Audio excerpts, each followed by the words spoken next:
Olá, amigos. Como forma de homenagear o Dr. Lauro, a TV Diário reprisa agora o programa Dose Certa, gravado em julho de 2011.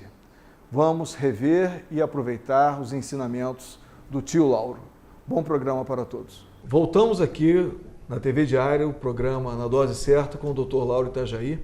Nós já falamos um pouco sobre os cuidados, né, no pré-natal, no iniciozinho do nascimento. O Lauro falou muito bem da primeira vacina, que é o leite materno, mas depois que começa a crescer a criança, ela volta no pediatra na primeira semana, na segunda semana de nascido. Como é que é isso, Lauro? Quanto tempo a criança deve voltar? A criança deve voltar, né, entre o 10º e o 15º dia de vida. O teste do pezinho é feito quando? De preferência na primeira semana. Na primeira semana.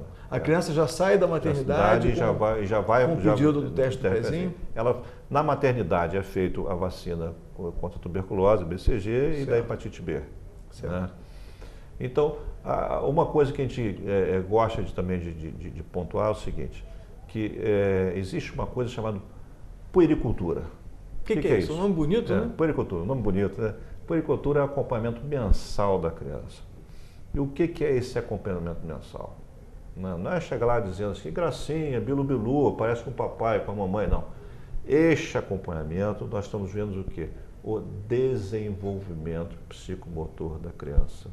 E a cada mês faz diferença, né? Faz muita diferença, tá entendendo? E existem uns marcos para cada mês? Existem uns marcos para isso, porque se a criança não alcança determinados marcos em certo período, eu tenho que investigar. Então, por isso que é importante o acompanhamento mensal, para ver se realmente a criança está crescendo, se ela está engordando. Às vezes a mamãe não aprendeu a dar direito o mamar para a criança, você tem que orientar, tá entendendo? Ah, meu filho não engordou e tal. Não, vamos ver o que está acontecendo. Sempre lembrando que o neném nasce inchadinho, porque o rim não funciona. Depois, nos 10 primeiros dias de vida, ele desincha. Quando desincha, ele perde peso. Aí a mãe fica desesperada porque perdeu peso. Ele não perdeu peso, né? Ele simplesmente está normal, né? E esse acompanhamento de puericultura bem feito dá essa tranquilidade para a mãe. Dá essa tranquilidade para a mãe. E o pediatra orienta as mães nas vacinas. As vacinas são outra coisa. A primeira vacina, como você bem disse, que é o leite materno, é uma coisa natural, vacina natural, que ninguém conseguiu fazer e nem vai conseguir fazer igual, né? E as outras vacinas contra as doenças mais comuns na infância, né? Então, cada mês tem um tipo de vacina. Essas mães têm que saber quando, para que serve, tem que saber. A mãe tem que saber, tem que vacinar seu filho, mas para quê? Essas vacinas, elas são dadas na rede pública?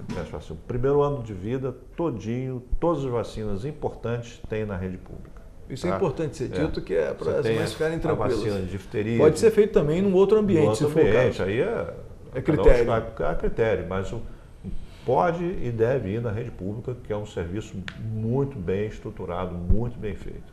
Tá entendendo? É de confiança, é uma coisa espetacular, tá? E tem todas as vacinas, vamos proteger todas. Então, todas as crianças têm vacina, só não vacina quem não quer. Uma dúvida às vezes frequente é o seguinte: a mãe tem a sua carteira de vacinação e está direitinho, e aí aparecem essas campanhas de vacinação. Ela precisa de ir na campanha de vacinação, ou se ela tiver com a carteirinha direitinho? Como é que funciona isso? Bom, teoricamente, se você tem uma carteira, você está vacinado. Mas quando você tem a campanha, é porque existe uma necessidade de reforço dessa vacina. Está entendendo? Como o Brasil é um país de dimensão continental, então o sujeito entra para todos os portos, vem gente do mundo inteiro, né? Por exemplo, na África ainda se existe poliomielite. Imagine se vê alguém de lá para cá carregando o vírus da polio. Está entendendo? Então, por isso, está na hora da gente fazer um reforço, né? Não é que essa criança foi mal vacinada, não. Ela está sendo sempre bem vacinada, mas existe uma necessidade de um reforço, né? E sempre orientado pelo Ministério da Saúde. Não sou eu nem você, nem ninguém. O Ministério da Saúde não. Está na hora de a gente fazer um reforço para ele acabar... tem um outro tipo de informação que nós não possuímos. Exatamente. Ou então, e para acabar definitivamente, como tipo, sarampo, acabou o sarampo, poliomielite... A cachumba não acabou ainda não. Cachumba ainda não, ainda tem ainda. Na semana passada ainda tive aqui 2 pacientes com cachumba aqui. E a tal da catapora, Lauro? Nem me fale. Você sabe com que idade que eu fui ter catapora? Com 32 anos. Nossa. Eu passei para os meus filhos... 32 não, 30 anos. Eu passei para os filhos da catapora. Não, eu tive rubéola com 34 anos. Antigamente, muito antigamente, as nossas mães, né, da nossa idade, assim, quando eu era pequeno, pegavam, né, já tinha uma criança com rubéola, já botava tudo junto para pegar, acabar esse problema. Hoje em dia existe a vacina, né? Então já quando você faz 1 ano de vida, você tem antiviral. Já é uma coisa que já mais difícil. Mas antigamente, eu estou falando disso por causa do folclore. Folclore, não, é verdade, junta. Na catapora também, eu vou juntar, vou para casa de fulano para ver se esfrega lá, para ver se pega. E não pega, né? Antigamente existia também um outro cuidado, não é cuidado a palavra que eu quero dizer, mas existia também a ama de leite, né? A mãe não achava que o leite não estava muito bom e dava para a vizinha, para continuar a amamentação. Hoje isso ainda é indicado? Não, é um grande perigo, né? Você não sabe quem é, você não sabe se é uma pessoa que tem uma doença, ela pode ter uma doença transmissível, tá entendendo? Então não se faz, isso é um... Eu estou tocando nesse assunto você pode porque fazer... isso, às vezes, é dúvida do nosso telespectador. A ama de leite, mas o banco de leite é uma realidade.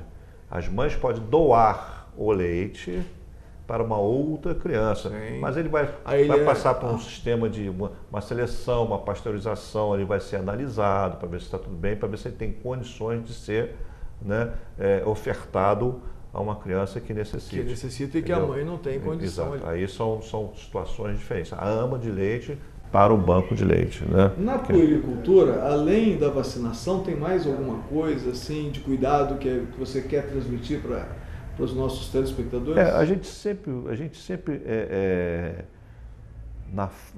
sempre orienta os pais como nós vamos orientar os nossos filhos, né? Por exemplo, a partir do 6º mês nós introduzimos a papinha de legumes, né? Então eu explico como é feito, né? Aonde você vai fazer, aonde você vai dar o leite, nada de colocar uma televisão na frente da criança, nada de colocar um DVD. Então para essa criança já saber, este lugar é o lugar de comer, este lugar é o lugar de se divertir. Porque ela não sabe, você vai para a sala, está vendo televisão e estou comendo. Então ela não sabe se ali é para comer ou ver televisão. Então ali você já começa a definir a personalidade da criança. Aqui é o lugar de comer. Ali é o lugar de brincar. Infelizmente nem todos os pais conseguem fazer isso. Por quê? A criança vai crescendo, ela sabe que na mesa ela vai comer. Ali ela vai estudar. Você está entendendo? Então já começa a ter... E a hora de dormir? A hora de dormir. O grande problema aqui é que às vezes você tem, infelizmente, por exemplo, um pai que chega tarde. O pai quer ver o filho. Se o cara é médico, né? Lógico, não vai chegar cedo em casa nunca. Ou outro, não, o pai vai chegar em tarde, coitado, ele quer ver o filho. Pô, primeiro filho, eu quero ver meu filho. Quer brincar com ele.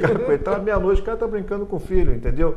É dele, entendeu? Você não pode falar para o pai para não fazer. Mas está errado. Porque essa criança vai dormir mal, vai acordar tarde, tá entendendo? Mas são situações que você não pode interferir, né? A gente procura explicar que a criança tem que dormir, tem que ter um bom sono, por quê? Porque quando nós dormimos, o nosso metabolismo cai, diminui. O que é isso? Nós freamos a nossa atividade, né? E na criança, quando você freia essa atividade, é aí que o hormônio do crescimento atua. Verdade. A criança cresce dormindo. É o sono noturno, que é diferente do sono diurno, né? É muito diferente.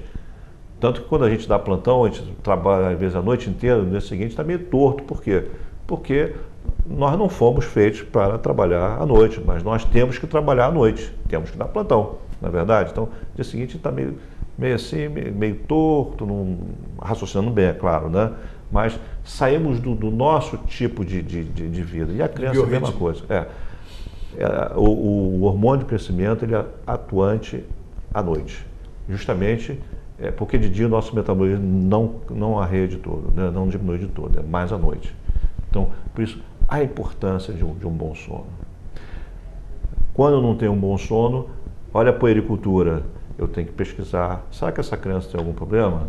Será que a criança pode vir a ter algum problema no futuro? Será que a criança que agora com 7, 8 meses, às vezes eu posso ver, será que é um possível hiperativo? Então tudo isso a gente já começa a ver durante essa puericultura, conversando com a mãe, trocando ideias, né, e explicando sempre o que é feito. Esse tipo de orientação é muito importante, porque uma das reclamações recorrentes é que as crianças trocam o dia pela noite. Pela noite, é verdade. E aí o sofrimento não é só da criança, como da família toda. Da família toda. E a criança, porque só quer mamar de noite. Não é que quer mamar de noite, a criança está sempre querendo a mãe. Sim, é o né? Nós pais estamos sempre de lado, né? Mas a mãe ainda bem, né? Porque a mãe tem lá o peito e ela sente aquela necessidade do calor humano, aquela proteção, né, que ela tem, entendeu? Isso também é importante para o desenvolvimento intelectual da criança, psicoafetivo da criança. A gente fala de amamentação e aí você falando da amamentação à noite, eu me lembrei de uma coisa. Você acha que é certo a mãe amamentar na cama? Deitada na cama? Não é correto. Né? Que existe um perigo muito grande, né, dessa criança, né, engasgar e ter consequências mais drásticas. Ou mesmo até da mãe dormir né, em cima, né? Mas a criança pode engasgar, ela pode fazer uma regurgitação deitada, né? A criança não pode, né, não pode mamar deitado. Né? Então a gente fala, não deve. Então assim, não deve, mas pode. Não pode. Então a gente tem que ser, às vezes, categórico, né? Não pode por causa disso. Né? Tem que explicar, né? Cabe ao profissional de saúde sempre explicar aquilo que pode acontecer. Né? Então a gente tem que, às vezes a mãe fica meio assim, né? Puxa porque, vida, às vezes, mas eu tô cansada. Com o conhecimento familiar, né, de que pode ser feito isso, pode ser feito aquilo. Porque eu fazia, porque minha avó fazia, minha bisavó fazia, mas às vezes deu sorte, né? E às vezes a gente deve a orientação justamente para evitar esses problemas desagradáveis. Desagradáveis, com certeza. Né? É verdade. Vamos para mais um. Desculpe, Laura, você ia falar alguma coisa? Não, é só para. Essa puericultura, só para fechar, né, a puericultura é até um ano, não, porque um ano a criança. O que é o desenvolvimento? Só para explicar, né, que a criança nasce, nós nascemos, né, com uma imaturidade neurológica. Né? Então, com o passar dos meses, nós vamos desenvolvendo o nosso sistema neurológico psicomotor. Então, o que é isso? É a criança que sustenta a cabecinha, é aquela criança que já senta sozinha, engatinha, fica em pé e anda. A criança que fala, balbucia, conversa. Então, este é o desenvolvimento neurológico que, no final do primeiro ano de vida, está praticamente pronto. Né? Então, aí sim, vem uma segunda etapa de prevenção, mas uma etapa assim, não tão rígida como o primeiro ano de vida. Está entendendo? Tá? Que a gente vai falar depois do nosso intervalo, então.